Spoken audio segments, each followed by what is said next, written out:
Well, it's Friday, and we're glad to have the opportunity to spend these few moments with you here on the Word of Encouragement.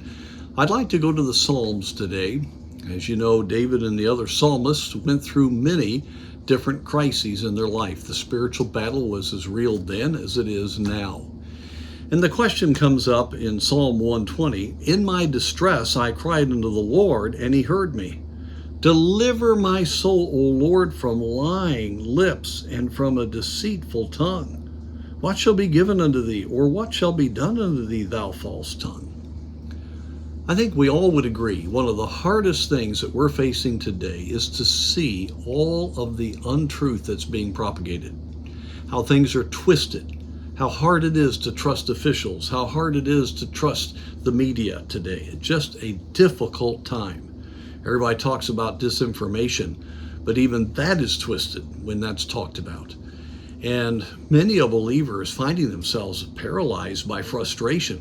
And we've got to be careful. We need to go to the Lord and say, "Lord, would you do something about these deceitful things that we're hearing?"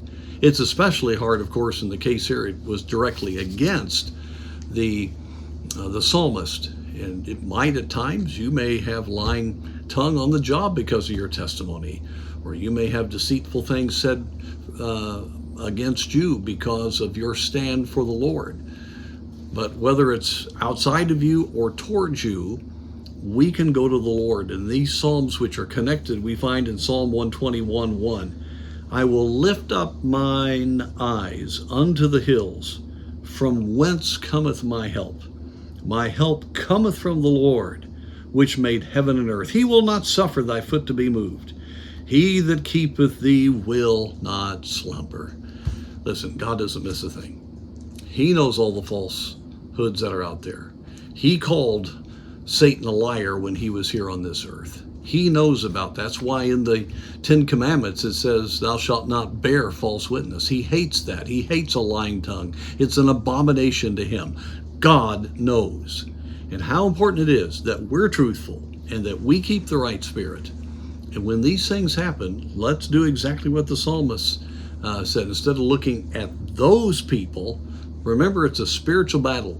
Put your eyes onto the Lord. Your help cometh from the Lord. He made the heavens and the earth. He won't suffer your foot to be moved. He will take care of you. You have the mighty Spirit of God indwelling you in this age. What a tremendous privilege. One of my biggest concerns, as I've said many, many times over these many months that we've had this time together, is the reaction that comes in the lives of believers when they hear things that really frustrate them. And they react carnally, and then they lose God's power. They lose God's blessing. They can't pray like they should. They're not witnessing because they're so mad at everybody. And God's people are just being immobilized in the work of the Lord. I've had pastors tell me that so many of their folks are so upset and they're just not serving the Lord like they used to. And that's exactly what we've got to overcome.